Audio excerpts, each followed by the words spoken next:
Sienna God, hello all. Good afternoon, Wado. Thank you for watching. So this is day 17, part B of reading Black Rednecks and White Liberals by Thomas Sowell. You're gonna hear me fold this page back because I want to make a video on the previous page, what I read, and then I'm gonna double fold it. That makes me know that like this is really, hey, I really want to make a video on this. But anyway, cultural handicaps. The consequences of deficiencies in the education of Black students are grave and getting worse in the sense that an increasingly demanding technology and an increasingly complex world economy have few places for those without skills of the mind. And yes, I know I'm rereading this. Black students, by and large, lag appallingly behind whites and still more so behind Asian Americans in those skills. In 2001, for example, there were more than 16,000 Asian American students who scored above 700 on the mathematics SAT, while fewer than 700 Black students scored that high, even though Blacks outnumbered Asian Americans several times over. This cannot be explained away by poverty, racism, or innate inferiority. Even Arthur Jensen, Jensen, the leading proponent of the theory of genetic racial differences in IQ, has said that among, in quotes, the disadvantaged, quote unquote, the disadvantage, there are, in quotes, high school students who have failed to learn basic skills that they could easily have learned many years earlier, end quote, if they taught in different ways. Far from justifying the school's failures to educate Black children on regarding these children as uneducable. I understand. Professor Jensen concluded, in quotes, one of the great and relatively untapped reservoirs of mental ability in the disadvantaged, it appears from our research, is the basic ability to learn. We can do more to marshal this strength for educational purposes, end quote. In short, even the leading proponent of the belief in innate differences in intelligence does not believe that this could explain the educational deficiencies actually found among disadvantaged youngsters who could, quote unquote, easily have mastered the academic skills in which they are lacking. Absolutely. As for income, Asian American students from low-income families score higher on the SAT than Black students from upper-income families. But Asian Americans are not self-handicapped by the counterproductive attitudes toward education found even in middle-class Black communities. As for the racism of whites as an explanation of Black educational deficiencies, there are enough Black-run schools, colleges, and universities where there would be dramatically better results than in white-run institutions if racism were the explanation. But no such dramatic differences are visible. The segregated schools in which most Blacks were educated for most of their history have provided a tempting explanation of racial differences in test scores and other indices. I've never heard of that word. INDICES of academic achievement, especially since the quote-unquote separate but equal rationale for segregation was a mockery in practice. Yet the fact that a neat combination of moral and causal arguments can be made does not mean that those arguments should escape empirical scrutiny. Not only have segregated schools not proven to be inferior in many cases, even ethnic groups who sat side by side in the same schools have had as large IQ differences as those between Blacks and whites attending segregated schools in the Jim Crow South.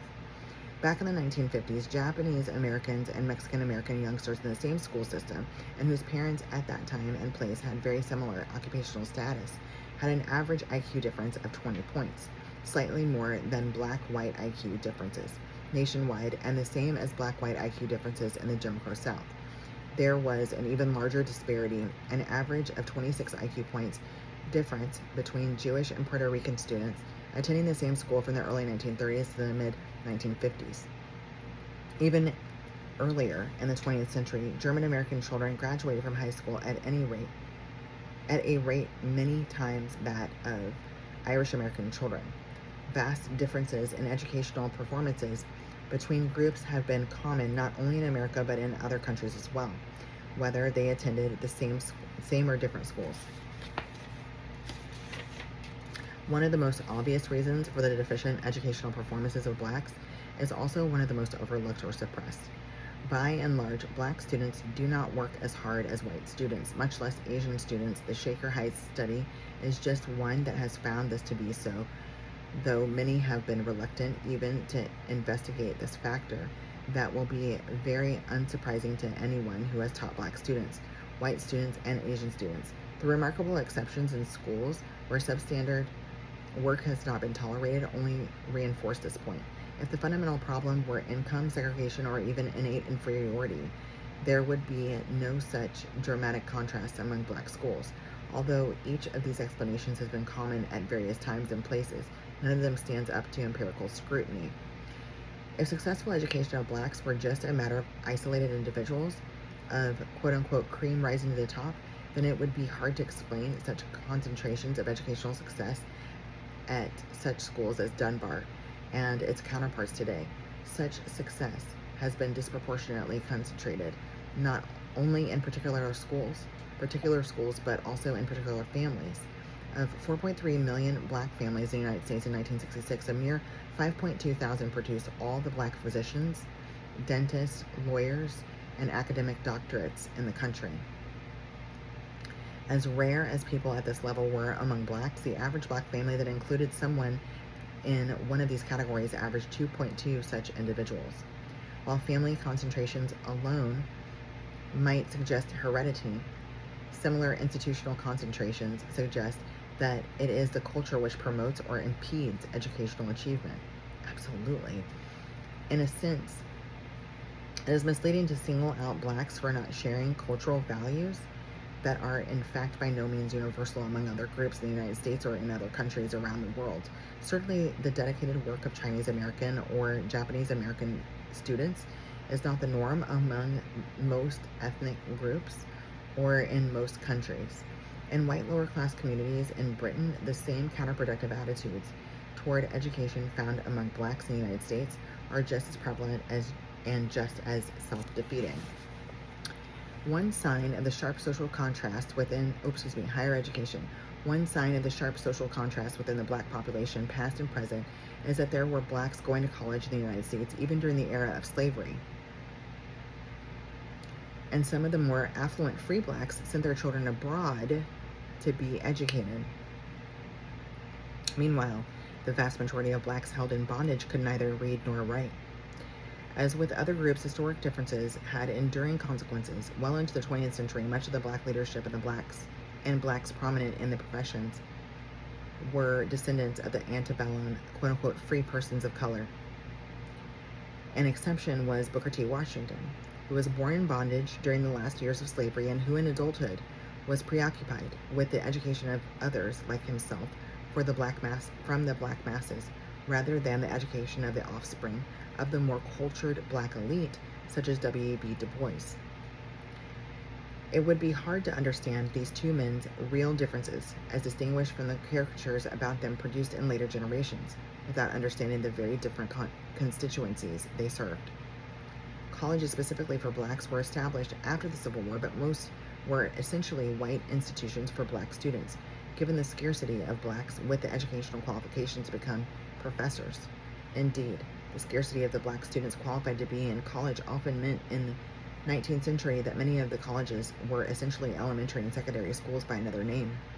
For example, of the 251 students attending Atlanta University in the academic year 1872 to 73, only 12 were taking college courses, while 128 were taking elementary school courses. Over the first quarter century of its existence, fewer than 5% of Atlanta University students took college-level courses, nor was Atlanta University unique. In order to understand this early era of black higher education, it is necessary to understand the extreme scarcity of black students who had received the preparatory education required for real college education. The first public high school for black children in America was established in 1870. The Washington School that later became known as Dunbar High School 22 years later. The first public high school for blacks in Baltimore was founded as late as school year 1915 to 16. There were just 64 public high schools for black children in all 18 southern states put together, with more than half of these high schools being in just 4 states. West Virginia, Kentucky, Tennessee, and Texas. A survey of 16 southern and border states, plus the District of Columbia, showed a grand total of fewer than 9,000 black students enrolled in public secondary schools in 1916. A federal government report on black students noted at the time, in quotes, while only a fourth of the secondary pupils in the border states are educated at private expense, almost two-thirds of those in the other southern states are in private institutions, end quote. The states of the Deep South were the most reluctant to build public high schools for black children. During the 1920s, behind-the-scenes pressure was necessary to get a public school for blacks built in Atlanta, and as late as the 1930s, only 7% of black youngsters of high school age were attending high school in Mississippi. Writing in 1944, Gunnar Myrdal, Gunnarmyrdal, noted, in quotes, high schools for Negroes in the South have existed in significant numbers for only about 20 years and are still inadequate, end quote. The situation would have been even more bleak than it was except for the existence of private schools where black young people could get elementary or secondary education. All schools for the blacks in the antebellum South were, of course, private as well as clandestine. In the first decades after the Civil War, the American Missionary Association established thousands of schools for blacks in the South. Most of the teachers in these schools were young, unmarried women from New England, bringing with them not only academic education but also a whole culture very different from that of Southern society. Many black children thus acquired advantages that they would take with them into the adult world in later life.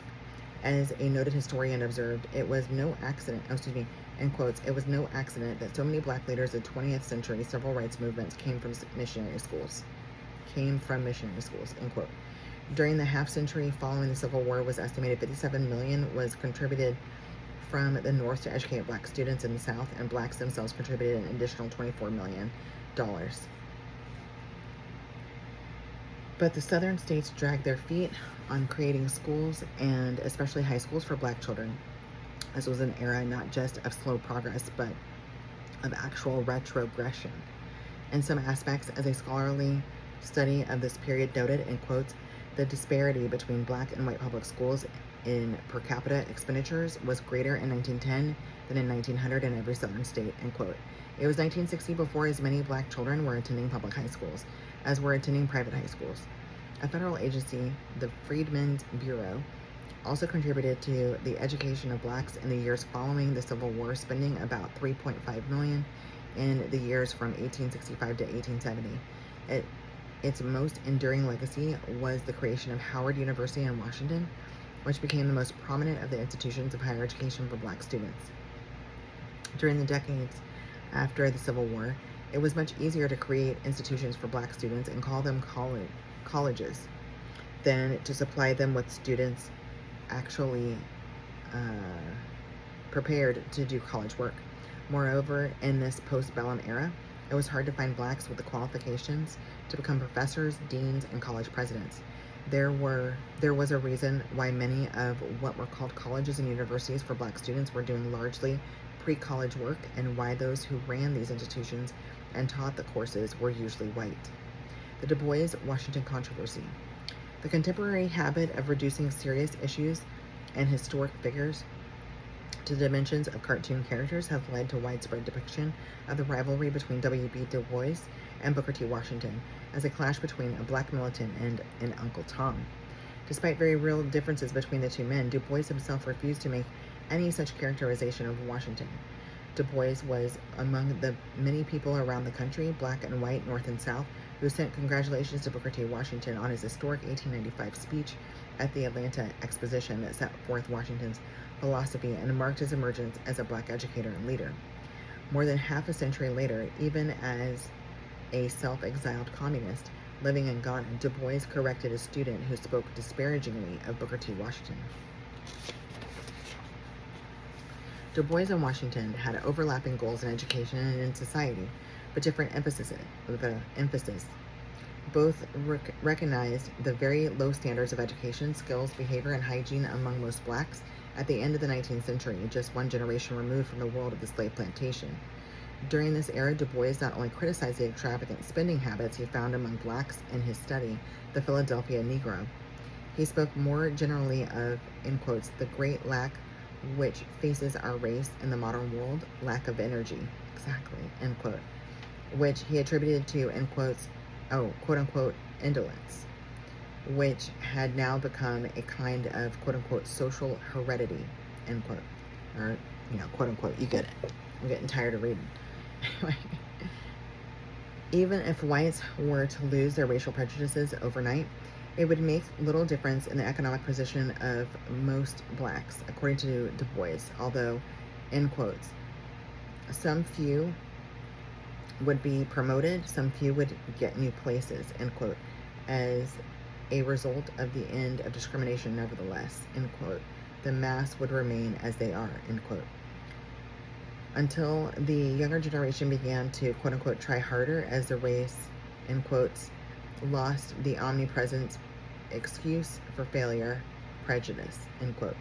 Du Bois saw many of the blacks as sunk into, in quotes, listless indifference or shiftlessness or reckless bravado, end quote.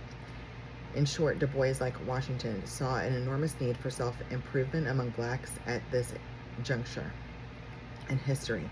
The big difference was that Washington made self-improvement the principal and overriding goal of the kind of education he established at the Tuskegee Institute, which he founded.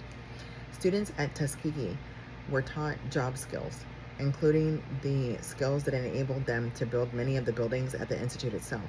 They were taught, that's cool, they taught deportment, hygiene, and other mundane but important things needed to take control of their own lives and advance in the world. Contrary to legend, Washington never renounced equal rights. In quotes, it is important and right that all privileges of the law be ours, but it is vastly more important that we be prepared for the exercises of these privileges, end quote, he said in his historic Atlanta exposition speech. By linking rights and responsibilities, Washington was able to address both the blacks and the whites in the audience on common ground. And by linking the fates of the two races, he was able to enlist the support of whites by arguing that blacks would either help lift up the South or help to drag it down. W.B. Du Bois likewise said to Southern whites, end quotes, if you do not lift them up, they will pull you down, end quote. I mean, although the two men said many things that were very similar at that time, their differing emphasis were clear as well. Just kidding. Beginning with education, Du Bois emphasized academic education for those whom he called the quote-unquote the talented, or quote-unquote the talented tenth of the race, largely people like Du Bois himself, educated and cultured descendants of the antebellum, quote-unquote free persons of color, for whom vocational education would have been a step backward. The very phrase, quote-unquote talented tenth, implicitly acknowledged that this was not what was most needed by most blacks at that time, although Du Bois acknowledged the necessity and the achievements of vocational education, in quotes, accomplishments of which it has a right to be proud, end quote. He was promoting a very different kind of education for a very different class of people. Moreover, this education and this class of people were intended to spearhead political agitation for civil rights, as exemplified in the National Association for the Advancement of Colored People, or NAACP, which Du Bois helped found. Just as Du Bois acknowledged the need for vocational education for many blacks, so Washington acknowledged the need for academic education for other blacks. He served on the board of trustees for Howard University and Fisk University, whose educational missions were very different from that of Tuskegee Institute, and he used his influence to get financial support for Howard and other black academic institutions such as Talladega College and Atlanta University. He declared, in quotes, I would say to the black boy what I would say to the white boy, get all the mental development that your time and pocketbook will allow of, end quote. Though he saw most blacks of his time as needing to acquire practical work skills first. Still, he said, end quote, I would not have the standard of mental development lowered one whit, for with the Negro, as with all races, mental strength is the basis of all progress, end quote. I mean, don't lower the bar, honey. Raise the kids up to it. Don't go hanky, winnie, go shaske, to meet again, love you, mean it.